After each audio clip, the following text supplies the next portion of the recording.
پھیلا کے جلتھل بھر دیے، جن کو سوئے آسمان پھیلا کے جلتھل بھر دیے، صدقہ ان ہاتھوں کا پیارے ہم کو بھی درکار ہے۔ حضور جو آپ نے ہاتھ اٹھا کر مدینے کو جلتھل کر دیا تھا، یا رسول اللہ ان ہاتھوں کا صدقہ ہمیں بھی عطا فرمائیے۔ اللہ نے کیسی کیسی اتھارٹیز سے نوازا، واقعات تو بہت سارے ہیں، ایمان تازہ ہو جاتا ہے۔ حدیبیہ کا موقع ہے، صحابہ پھر پیاسے ہیں، پھر پانی چاہیے، صحابہ آتے نبی پاک علیہ السلام کی بارگاہ میں، 1400 صحابہ ہیں، کہتے حضور وضو بھی کرنا ہے، پانی بھی پینا ہے، ہم بھی پیاسے، جانور بھی پیاسے، حضور پانی نہیں ہے۔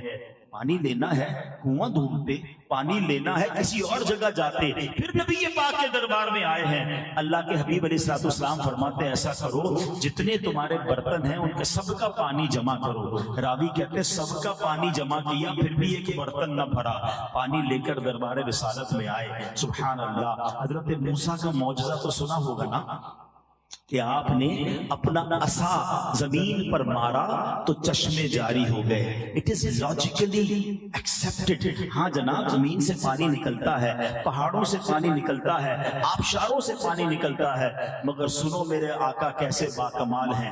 نبی پاک نے اس برتن میں اپنا مبارک ہاتھ ڈال دیا اور 5 انگلیوں سے پانی کے فوارے جاری ہو گئے۔ پانی کتنا نکلا؟ 1400 صحابہ نے پانی پیا، اپنے برتن بھرے، انہوں نے وضو کیے، جانوروں نے پانی پیا۔ پوچھا گیا جوش کتنا تھا؟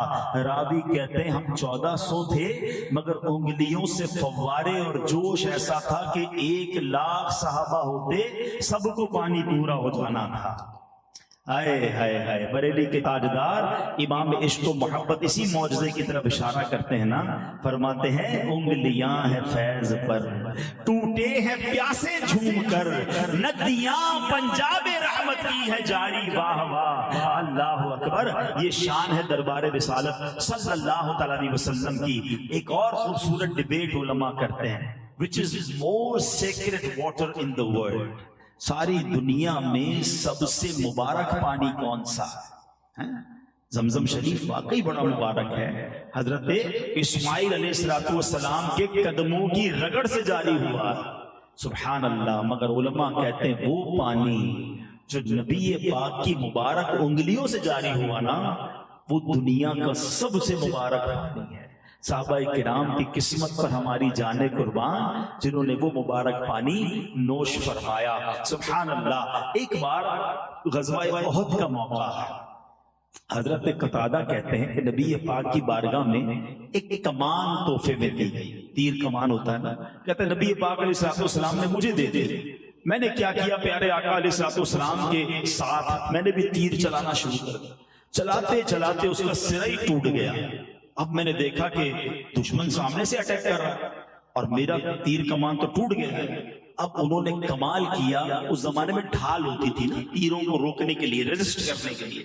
حضرت ابو قتادہ کہتے ہیں میں نبی پاک کے سامنے آ کر کھڑا ہو گیا، میں نے سوچا کہ پیارے آقا کو کوئی تیر نہ لگے، میں نے اپنے آپ کو پیارے آقا کے آگے کھڑا کیا۔ اب کہتے ہیں کہ تیر آیا، میں نے اپنا چہرہ نبی پاک کے چہرے کے آگے کیا ہوا تھا، وہ سیدھا میری آنکھ میں ڈل گیا اور میری آنکھ کا ڈیلا باہر آ گیا۔ Try to understand the pain of سیدنا ابو قتادہ رضی اللہ عنہ۔ میری اور آپ کی آنکھوں میں تنکا چلا جائے تو چیخ نکل جاتی ہے، ڈیلا کہتے ہیں آنکھوں کا باہر آ گیا۔ اللہ اکبر، کہتے ہیں میں اس کو اپنی ہاتھ میں پکڑ لیا اور کفار جب شکست کھا کر بھاگ گئے تو میں وہی ڈیلا لے کر نبی پاک کی بارگاہ میں آیا۔ حضور نے جب یہ دیکھا تو آقا کی آنکھوں میں آنسو آ گئے۔ اب ذرا دعا سنیے گا، اللہ کے حبیب علیہ السلام کیا دعا کرتے ہیں؟ دعا کرتے ہیں اے اللہ جس طرح قتادہ نے اپنے چہرے کے ذریعے تیرے نبی کی حفاظت کی، اسی طرح تو بھی اس کی حفاظت فرما اور اس آنکھ کو دوسری آنکھ سے زیادہ خوبصورت اور تیز نظر والا بنا دے۔ حضرت ابو قتادہ کی اس آنکھ کو نبی پاک نے اپنے ہاتھ سے رکھا۔ وہ کہتے یہ وہ آنکھ جو باہر نکل آئی تھی پچھلی آنکھ سے زیادہ تیز اور اچھا دیکھنے والی بن گئی۔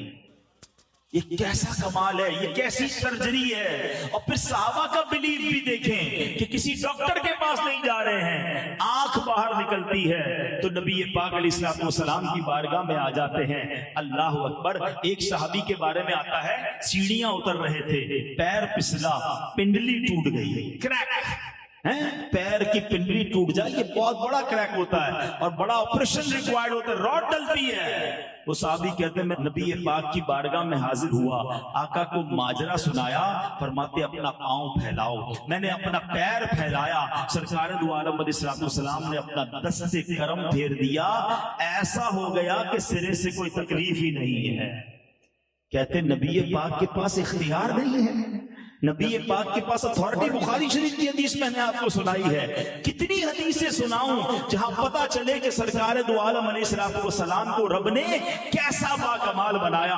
اب آؤ مزید ایمان تازہ کریں۔ پنجابی کا شعر سنتے ہو نا، تیرا خواہاں میں تیرے گیت گاواں یا رسول اللہ۔ لوگوں کو بعض اوقات پرابلم ہوتی ہے، یہ کیوں کہتے ہو کہ تیرا خواہاں؟ شاہ جناب یہ شعر پڑھتے ہیں، کھاتے ہیں تیرے در کا، پیتے ہیں تیرے در کا، پانی ہے تیرا پانی، دانا ہے تیرا دانا۔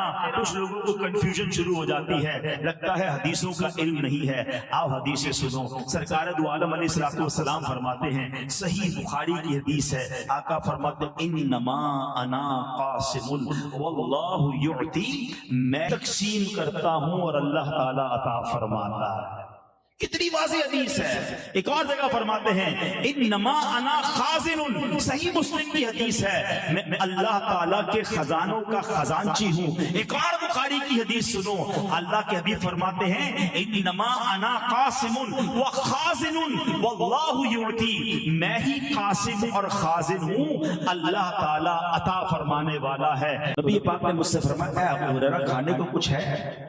تو میں نے عرض کی حضور میرے تھیلے میں کچھ کھجوریں ہیں۔ فرمایا لے آؤ۔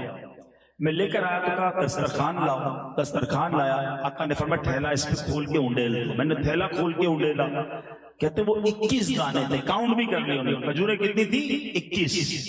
نبی پاک نے ایک کھجور کو اپنے ہاتھ میں لیا اور بسم اللہ پڑھا، ایک ایک کھجور لیتے گئے، بسم اللہ پڑھتے گئے، ساری کھجوریں نبی پاک کے مبارک ہاتھ میں آ گئیں۔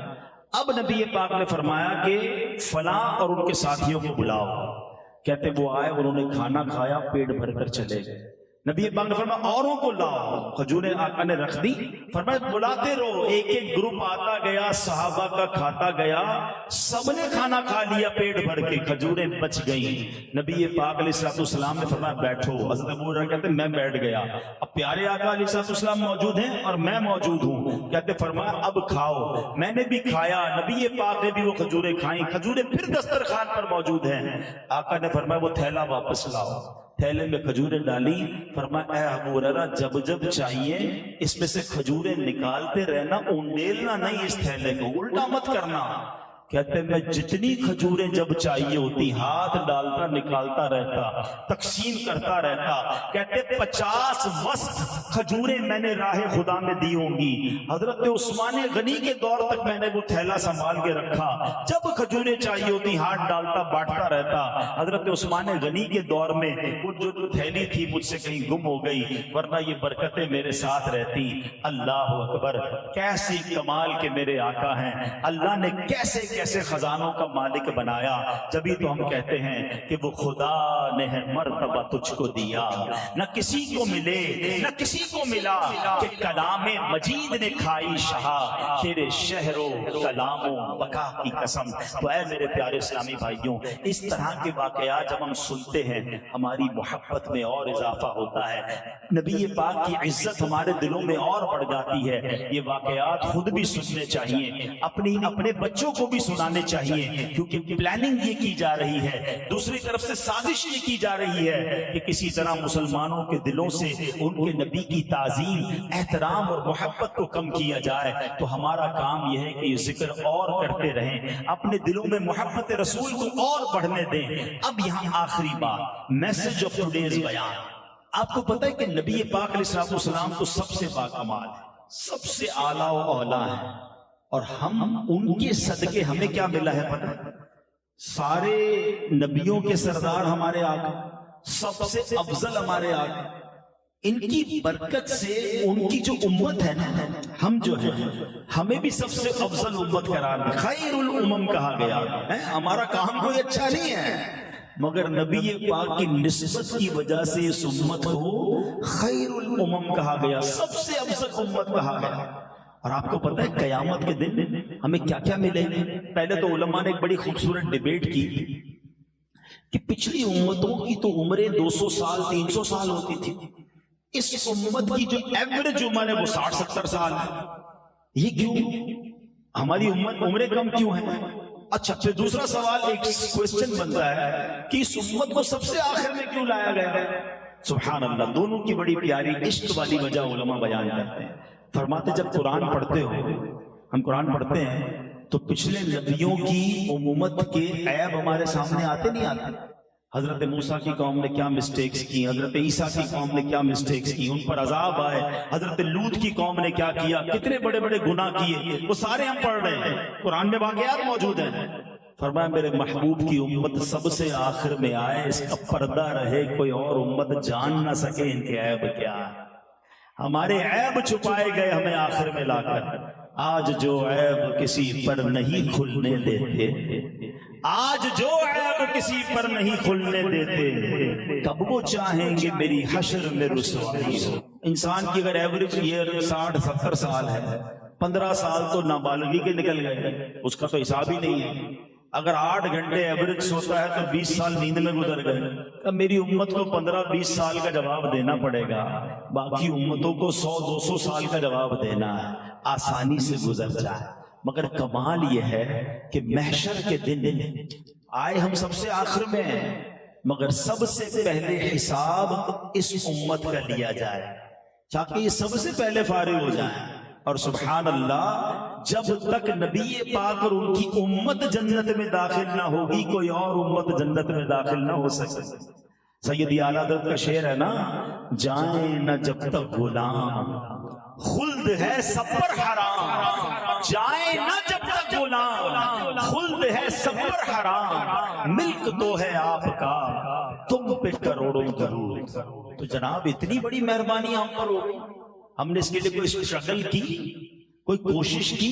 ایسا ہے ہم میں سے کوئی جس نے اللہ سے مانگا ہو یا اللہ میں نبی پاک کا امتی بنانا، حضرت عیسیٰ کا حضرت موسیٰ کا امتی نہ بنا دینا، آخری نبی کا امتی بنانا، without any asking, without any struggle، ہمیں بن مانگے اتنی بڑی نعمت مل گئی۔ کتنی بڑی نعمت! حضرت موسیٰ ایک بار تورات پڑھ رہے تھے، پڑھتے پڑھتے انہوں نے پڑھا کہ ایک ایسی امت ہوگی جس کے یہ فائدے، جس کے یہ کمالات، جس کے یہ فضائل۔ آپ نے کہا یا اللہ یہ امت میری امت کر دے۔ کہا اے موسیٰ یہ امت میرے آخری نبی کی امت ہے۔ کہا یا اللہ پھر مجھے بھی آخری نبی کا امتی بنا دے۔ کلیم اللہ تمنا کر رہے ہیں اس امت میں داخل ہونے کا، اور ہمیں بن مانگے بنا دیا گیا۔ مگر کوئی رسپانسبلٹی بنتی ہے کہ نہیں؟ اگر آپ کو بن مانگے کوئی بڑا انعام دے دیا جائے تو کوئی تو تھینکس گیونگ بنتا ہے نا، کوئی تو شکرانہ بنتا ہے، کوئی تو ذمہ داری بنتی ہے کہ یار بن مانگے اتنی بڑی ذمہ داری، اتنا بڑا ریوارڈ۔ اب اے امتیوں، کم از کم یہ تو ہماری ذمہ داری بنتی ہے کہ ہم کم از کم ایسے امتی تو بن جائیں کہ مجھے دیکھ کر کوئی کہے کہ امتی ایسا ہے تو آقا کیسے ہوں گے، امتی اتنا سچا ہے تو اس کے نبی کیسے صادق ہوں گے، امتی اتنا امانت دار ہے اس کے آقا کیسے امین ہوں گے، امتی کے اخلاق اتنے اچھے ہیں تو نبی پاک کے اخلاق کیسے ہوں گے۔ مگر انفارچونیٹلی اس کا الٹ ہوتا جا رہا ہے۔ آج امت کو دیکھ کر لوگ اسلام کو برا بھلا کہہ رہے ہیں، آج ہم مسلمان آپس میں کاروبار کرنے میں ڈر رہے ہیں، آج مسلمان کے وعدوں پر یقین نہیں آ رہا ہوتا کہ یار یہ بات جو کر رہا ہے سچ کہہ رہا ہے کہ نہیں کہہ رہا، میں پیسے دوں گا ٹائم پہ ملیں گے نہیں ملیں گے۔ ہم اپنے ملک کی یا مسلم ملک کی پروڈکٹ خریدنے میں ڈر رہے ہوتے ہیں، ہم کہتے ہیں میڈ ان پاکستان نہیں، فلاں میڈ ان ملک کی لو یار وہ سچا بولتے ہیں۔ کیا یہ نبی پاک کی تعلیمات تھی؟ آپ سوچیں کہاں جا رہے ہیں؟ یہ تو ذمہ داری لو نا یار کہ میں کم از کم امتی تو سچا بن کے بتاؤں، بن مانگے اللہ نے اتنا بڑا احسان کیا، میری خوش قسمتی میں تیرا امتی، تو کجا من کجا، نعت میں تو پڑھتے ہیں، مگر اس خوش قسمتی کا کوئی تو رسپانسبلٹی ہم لینا۔ اچھا جب ایسی باتیں ہوتی ہیں نا بیان میں اب شیطان بھی تو اپنا کام کر رہا ہوگا نا، وہ دماغ میں یہ بات ڈلے گا یار یہ مولانا صاحب باتیں تو بڑی بڑی کر رہے ہیں، سارے ہی جھوٹ بولتے ہیں، سارے ہی ملاوٹ کرتے ہیں، سارے ہی دھوکہ دیتے ہیں، میں اکیلا کیا کروں گا؟ مجھے سب کی قبر میں نہیں جانا، اپنا فیصلہ خود کرے، اپنے حصے کا چراغ تو جلاؤ نا۔ میں قبر میں جاؤں، مجھے قبر میں اکیلے جانا ہے سب کے ساتھ جانا ہے؟ جب مجھے اکیلے جانا ہے، اپنی قبر میں خود جواب دینا ہے، نبی پاک کا دیدار بھی ہوگا قبر میں، تو میں وہاں جا کر کہہ تو سکوں کہ یا رسول اللہ میں اپنے حصے کا چراغ جلا کر آیا، میں سچ بول کر آیا، میں امانت داری سے آیا، حضور میں نے آپ کے دین کی کچھ خدمت کی ہے، میں اسلام کے نام کو بلند کرنے کی کوشش کی، میں نے اسلام کے نام کو روشن کرنے کے لیے کچھ کام کیا۔ ایک بات تو آج نیت کر کے جانا ہے کہ یار اگر میں اسلام کا نام روشن نہیں کر سکتا کم از کم بدنام تو نہ کروں۔ ہونا تو یہ چاہیے کہ نبی پاک کے پرچم کو ساری دنیا میں ہم مل کر بلند کریں۔ وہ دن پھر آ سکتے ہیں، پہلے ایسے دن تھے کہ صحابہ کرام کو، اولیاء کرام کو دیکھ کر لوگ مسلمان ہوتے تھے، ان کو بولنا نہیں پڑتا تھا، چہرہ دیکھ کر لوگ مسلمان ہو جاتے تھے، ان کے پڑوس میں رہنے آتے تھے، پڑوسی کی اخلاق دیکھ کر مسلمان ہو جاتے تھے، ان سے بزنس کرتے تھے، بزنس کرتے کرتے اسلام قبول کر لیتے تھے۔ کیا ہمارے پڑوس میں آ کر کوئی غیر مسلم مسلمان ہو جائے گا؟ ہمارا تو اپنا مسلمان پڑوسی پریشان ہے ہم سے، ہم کہتے ہیں بیڑا غرق بتاؤ تو اس کا ہو جائے، ہمارا کام سیدھا ہونا چاہیے۔ نہیں، یہ اسلام نہیں ہے۔ اے میلاد منانے والوں، we have to change ourselves۔ ہم کم از کم آج ایک فیصلہ کر لیں، اس مہینے میں میری ذات میں فرق کیا آیا؟ مزہ تو یہ آئے نا کہ میلاد کا مہینہ گزرے اور لوگ نوٹس کریں کہ یار ماشاءاللہ آپ تو ہر بات سچ کر رہے ہیں۔ آپ کہیں کہ سچے نبی کا میلاد آیا، میں نے سچ بولنا شروع کر، جھوٹ سے توبہ کرنا۔ آپ ماشاءاللہ مسجد میں زیادہ نظر آنے لگے، بس آقا کا میلاد آیا، میں نے 5 وقت نماز پڑھنا شروع کر دی۔ یار آپ نے وہ فلاں غلط کام چھوڑ دیا، بس نبی پاک کا میلاد آیا، میں نے فلاں غلط کام سے توبہ کر لی، میں نے چھوڑ دیا۔ نظر تو آئے نا، ورنہ میلاد بھی آیا، جلوس میں بھی شرکت کی، نعرے بھی لگائی، گھر پہ لائٹیں، سب اچھے کام کیے، کردار پہ کوئی فرق نہیں آیا۔ یہ کیا ہوا؟ ایک بات یاد رکھیے، رحمت کی بارش تو ہوئی ہے، میرے دل میں پھول کھلے کہ نہیں کھلے یہ میں خود چیک کروں۔ بارش کا قصور نہیں ہوتا ہے، آپ کے محلے میں کہیں کیچڑ پڑی ہو، گندگی پڑی ہو اور بارش ہو تو کیا ہوتا ہے؟ وہ بارش کی وجہ سے وہ گندگی کیچڑ میں بدل جاتی ہے۔ اور اگر آپ کا کوئی اچھا سا میدان ہو، نرم زمین ہو، وہاں بارش ہو تو کیا ہوتا ہے؟ پھول کھلنا شروع ہو جاتا ہے۔ بارش کا قصور نہیں تھا، زمین کا قصور تھا۔ جہاں گندگی تھی وہاں کیچڑ ہو گیا، جہاں نرم زمین تھی وہاں پھول کھل گیا۔ جس کے دل کی زمین اچھی تھی نا، اس پر میلاد کے مہینے میں جب رحمت کی بارش ہوئی تو سنتوں کے پھول کھل گئے ہوں گے، اخلاق کے پھول کھل گئے ہوں گے، نماز کے پھول کھل گئے ہوں گے۔ نہیں کھلے تو دل کو چیک کرو، زمین ٹھیک نہیں ہے میری، کہ میں محفلوں میں بھی جا رہا ہوں، اجتماع میں بھی جا رہا ہوں، بزرگوں کو بھی دیکھ رہا ہوں، دعائیں بھی کر رہا ہوں، صبح بہارا کی گھڑی بھی منائی، مگر یار کوئی فرق ہی نہیں آیا میرے اندر۔ جو بے نمازی تھا وہ بے نمازی ہی رہا، جو بد اخلاق تھا وہ بد اخلاق ہی رہا، جو حرام کمانے والا وہ میلاد کے اجتماع کے بعد بھی بد اخلاق حرام کمانے والا رہا۔ تو تمہیں فرق کیا آیا اس مہینے سے؟ کاش یہ بات سمجھ آ جائے کہ اتنا ذکر مصطفیٰ میں نے سنا، بدل کیوں نہیں رہا؟ بدلنا ہے، کچھ تو لیجئے نا سیرت مصطفیٰ سے۔ میرے اخلاق اچھے ہوں، میرا کردار اچھا ہو، خدا کی قسم اس نعمت کی قدر کرو کہ بن مانگے ہمیں سرکار علیہ السلام کا امتی بنایا گیا، ایسے نبی کا امتی بنایا گیا جو رب کے حبیب ہیں، جو ہمیں زندگی میں حیات طیبہ میں بھی نہیں بھولے، آج قبر انور میں بھی نہیں بھولے، ہاں آج بھی ہمیں یاد کر رہے ہیں، اور انشاءاللہ قیامت کے دن بھی امتیوں کو تلاش کر کر کے جنت میں لے جائیں۔ تو ہم ان کا کچھ اس احسان کا کچھ تو شکر ادا کریں، اچھے امتی تو بن جائیں۔ اللہ کرے دل میں اتر جائے میری بات۔ نیت کیجئے، آج نیت کر لیں کہ بس آج کے بعد ہماری کوئی نماز قضا نہیں۔ The best gift which you have to give to رسول پاک علیہ السلام، نبی پاک کو بہترین تحفہ اگر آپ دینا چاہتے ہیں نا، وہ خود فرماتے ہیں جعلت قرۃ عینی فی الصلاۃ، نماز میں میری آنکھوں کی ٹھنڈک ہے۔ میں کیسا امتی ہوں کہ نبی پاک کی آنکھوں کی ٹھنڈک نماز قضا کر دیں۔ کسی بھی صورت میں میری نماز قضا نہیں ہونی چاہیے. آج طے کر لو, سفر ہو, ٹریول ہو, گھر پہ ہو, کاروبار پہ ہو, کچھ بھی ہو جائے, نماز کا ٹائم ہو, میری نماز پہلے پڑھیں گے انشاءاللہ. نماز کی نیت کریں, اپنی زندگی میں بدلاؤ لائیں, پھر دیکھیں وہ ہم اپنے کہتے ہیں ہم ایک قدم بڑھائیں گے نا اللہ کی طرف, اللہ کی رحمت کی طرف, وہ 10 قدم بڑھ کر رحمت